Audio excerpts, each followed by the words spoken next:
সমুদ্রের গভীরে একটি 30 ইঞ্চি চওড়া তৈলাক্ত পাইপের ভেতরে বিদ্যুতের গতিতে 5 জন ডুবুরিকে টেনে নেয়। মুহূর্তের মধ্যে তারা এক অকল্পনীয় দুঃস্বপ্নের কবলে পড়ে যায়, কিন্তু এদের মধ্যে কেবল একজনই বেঁচে ফিরে আসে গোটা বিশ্বকে হাড় হিম করা গল্প বলার জন্য।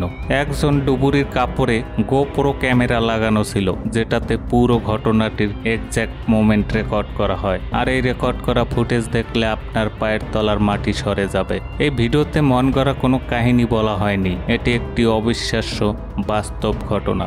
25শে ফেব্রুয়ারি 2022 সালে দক্ষিণ আমেরিকার উত্তর উপকূলে অবস্থিত পয়েন্ট আপিয়ারের কোস্টাল শহরে বার্থ 6 প্ল্যাটফর্মে LMCS কোম্পানির 5 জন কর্মী ফয়সাল কুরবান, কাজিম আলী জুনিয়র, ঋষি নাগাসার, ইউসুফ হেনরি এবং ক্রিস্টোফার বুদ্রাম একটি বন্ধ থাকা তেল পাইপলাইনের রক্ষণাবেক্ষণের কাজ করছিলেন। এই পাইপলাইনটি পারিয়া ফুয়েল কোম্পানি নামক একটি সরকারি মালিকানাধীন তেল কোম্পানির অধীনে ছিল, যেটা ক্যারিবিয়ান সাগরে অবস্থিত একটি দ্বীপরাষ্ট্র। দক্ষিণ আমেরিকার উত্তর উপকূলে এবং ভেনেজুয়েলার কাছাকাছি ত্রিনিদাদ ও টোবাগো দ্বীপে অবস্থিত। এরা পাইপলাইনের এমন অংশে কাজ করছিল যেটা বহুদিন যাবৎ বন্ধ পড়েছিল। এই পাইপলাইনটি ইংরেজি অক্ষর ইউ আকৃতি, যেটা সমুদ্রের তলদেশ দিয়ে বার্থ 5 থেকে বার্থ 6-এ সংযুক্ত ছিল এবং এই পাইপলাইনটি 30 ইঞ্চি চওড়া ছিল।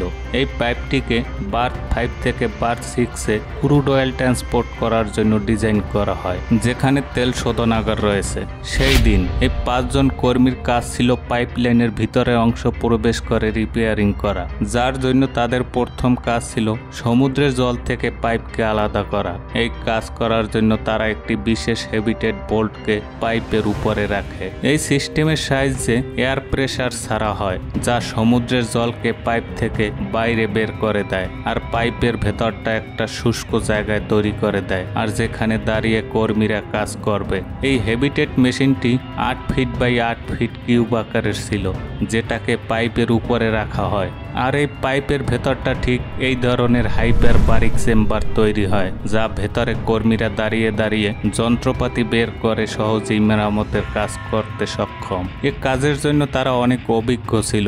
এই পাইপলাইনের একটি বিশেষ কাজ হলো বার্থ 6-এ একটি ইনফ্লেটিভ প্লাগ বের করা। ইনফ্লেটেড প্লাগটি একটি এয়ারটাইট ব্যারিয়ারের মতো কাজ করে, যাতে পাইপলাইনের ভেতরে হাইড্রোকার্বন আর ক্রুড অয়েল বাইরে লিক না হয়ে যায়। আর এজন্য প্লাগটি প্রায় 2 সপ্তাহ আগেই ঢোকানো হয়। এই প্লাগটিকে খোলবার জন্য উপরে থাকা কর্মী কাজিম আলী জুনিয়র তার সহকর্মীকে একটা রেঞ্জ পাস করে। এই রেঞ্জের সাহায্যে ভালভকে লুজ করে প্লাগটিকে বের করতে হবে।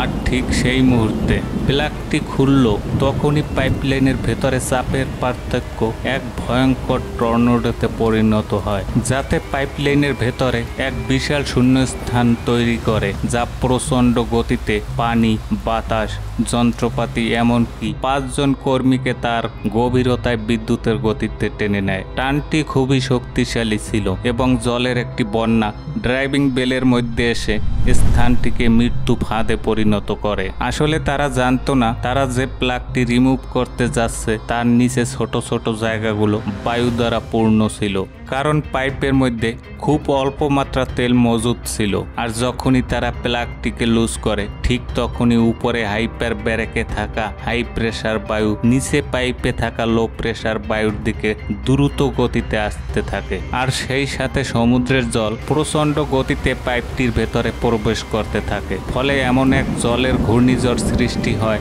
যে ঘূর্ণিঝড়ে সব কর্মী এবং যন্ত্রপাতিকে ভেতরে টেনে নেয়। দুর্ঘটনাটি তাদের কাছে এতটাই অপ্রত্যাশিত ছিল যে তারা কেউ উপলব্ধি করতে পারছিল না যে কি কারণে তাদেরকে পাইপ ভিতরে শুষে নিল। তারা কেবল উপলব্ধি করতে পারছিল তাদের ভাগ্য খুবই ভালো ছিল। পাইপের নিচে কিছুটা বাঁকানো ছিল, যে কারণে সেখানে এয়ার পকেট তৈরি হয়েছে, যে এয়ার পকেটগুলোতে তারা নিঃশ্বাস নেওয়ার কিছুটা ফাঁকা জায়গা পায়। একজন কর্মীর বুকে গোপ্রো ক্যামেরাটি লাগানো ছিল, যাতে এই দুর্ঘটনার কয়েক সেকেন্ডের পূর্বের ফুটেজটি দেখা যাচ্ছে। তারপর স্ক্রিনে সবকিছু কালো হয়ে যায়। তারা পাইপের ভেতরে একে অপরের নাম ধরে ডাকতে থাকে আর জিজ্ঞাসা করতে থাকে সবাই ঠিকঠাক আছে কিনা। প্রায় 90 সেকেন্ড ধরে তেল, জল আর বায়ুর চাপের ফলে পাইপের ভেতরে ঘূর্ণিঝড়ের সৃষ্টি হতে থাকে। কিছু সময় পর বায়ু আর জলের চাপ কমে যায় আর তারা পাইপ লাইনের ভেতরে এমন এক জায়গায় আটকে যায় যেখান থেকে কেবল নিঃশ্বাস নেওয়া সক্ষম। 5 জন কর্মীর মধ্যে কেবল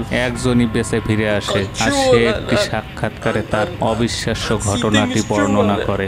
এখন তো কেবল তাদের বেঁচে থাকার লড়াই শুরু, কারণ তারা 4টি ফুটবল মাঠের সমান 1200 ফিট লম্বা একটি পাইপের মধ্যে হারিয়ে গেছে। আহত, বিভ্রান্ত এবং আতঙ্কের মধ্যে থাকা সত্ত্বেও তারা একে অপরের সান্ত্বনা দেওয়ার জন্য কথা বলতে থাকে। তখন ক্রিস বলে তার মনে হয়েছে তাদের মাথাটা পাইপের ভেতরে প্রথম প্রবেশ করছে, তাই তাদেরকে পেছনে হামাগুড়ি দিয়ে পাইপ দিয়ে বের হবার চেষ্টা করতে হবে। কিন্তু কাজিম, ইউসুফ এবং ফাইজাল নিশ্চিত হয় যে তাদের পা প্রথমে প্রবেশ করে, আর তাই ক্রিস তার পা দিয়ে কাজিমের কাঁধে টিপে ধরে এবং তারপর সে নির্দেশ দেয় বাকিরাও যেন একজন অন্যজনের কাঁধে পা রাখে। আর যেহেতু ফাইজাল সবার নিচে রয়েছে, তাকে নির্দেশ দেওয়া হয় সে যেন প্রত্যেকে উপরের দিকে ধাক্কা মারে। এইভাবে তারা একটি চেইন বানিয়ে বার্থ 6 এর দিকে যাওয়ার চেষ্টা করে। 1 ঘন্টা প্রচণ্ড চেষ্টার ফলে তারা কয়েক ইঞ্চি এগোতে সক্ষম হয়, কারণ এই পাইপটি গাঢ় পিচ্ছিল তেল দ্বারা পূর্ণ ছিল। ভাঙা হাত, পা, চোখ আর নাকে ক্রুড অয়েলের অসহ্য যন্ত্রণা আর তার সাথে কালো ঘন অন্ধকার সব মিলিয়ে পাইপের ভেতরটা এক ভয়ঙ্কর নরকে রূপ ধারণ করে।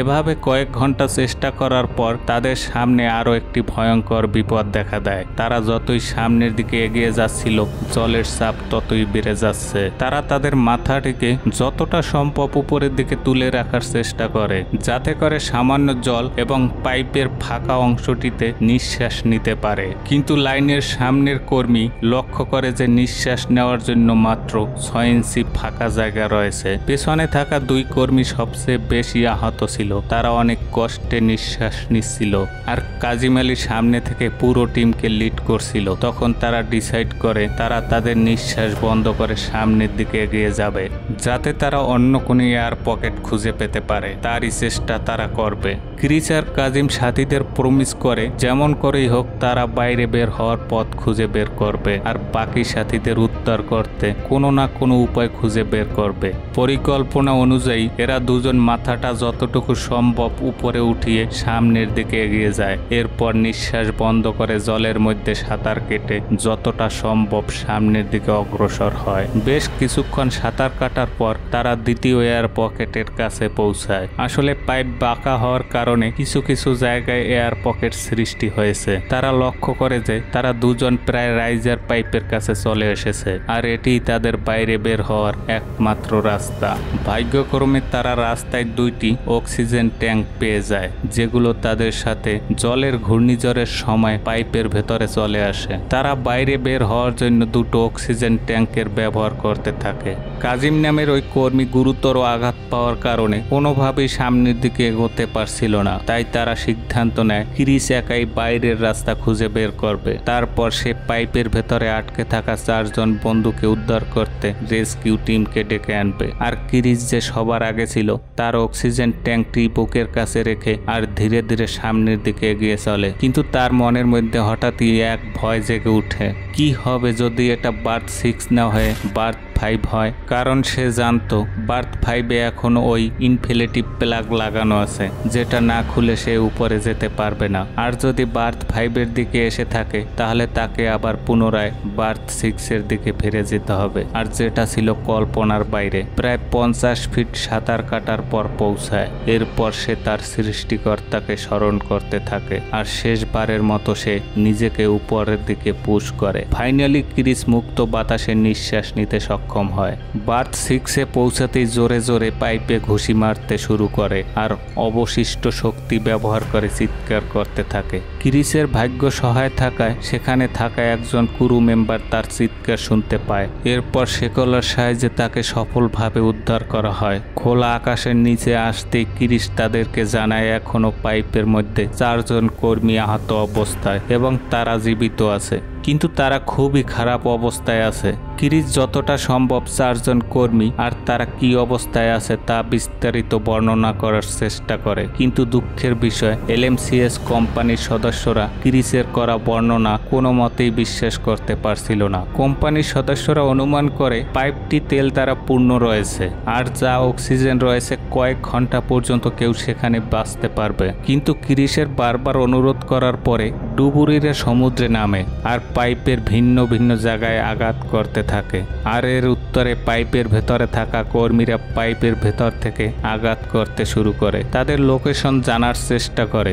বাইরে থেকে পাইপের উপর আঘাত করার শব্দ শুনে ভেতরে থাকা 4 জন কর্মী বেঁচে থাকার এক আশার আলো দেখতে পায়। তারা অপেক্ষা করতে থাকে এবার হয়তো বাইরে থেকে রেস্কিউরা তাদের উদ্ধার করতে আসবে। তারা ঘন্টার পর ঘন্টা পাইপের বাইরে উদ্ধার করার জন্য চেষ্টা করতে থাকে। কর্মীরা প্রতিটা সেকেন্ড কাউন্ট করতে থাকে, হয়তো তারা এবার দড়ি বা লাইট দেখতে পারবে, কিন্তু আফসোস, না তাদের জন্য বাইরে থেকে আলো পাঠানো হয় না কোনো অক্সিজেন পাঠানো হয়। ধীরে ধীরে সময় অতিবাহিত হতে থাকে আর 4 কর্মী তখনও আহত এবং ক্ষুধার্ত অবস্থায় বেঁচে থাকার জন্য অপেক্ষা করতে থাকে। তেলের ধোঁয়া, জলের চাপ বৃদ্ধি আর কার্বন ডাই অক্সাইডের বিরুদ্ধে লড়াইয়ে তারা একটা সময় জীবন যুদ্ধে হেরে যায়। পরে জানা যায় আসলে তারা এমন এক জায়গায় আটকে ছিল যার কারণে এলএমসিএস কোম্পানির সদস্যরা বুঝে উঠতে পারছিল না যে তাদেরকে কিভাবে উদ্ধার করবে।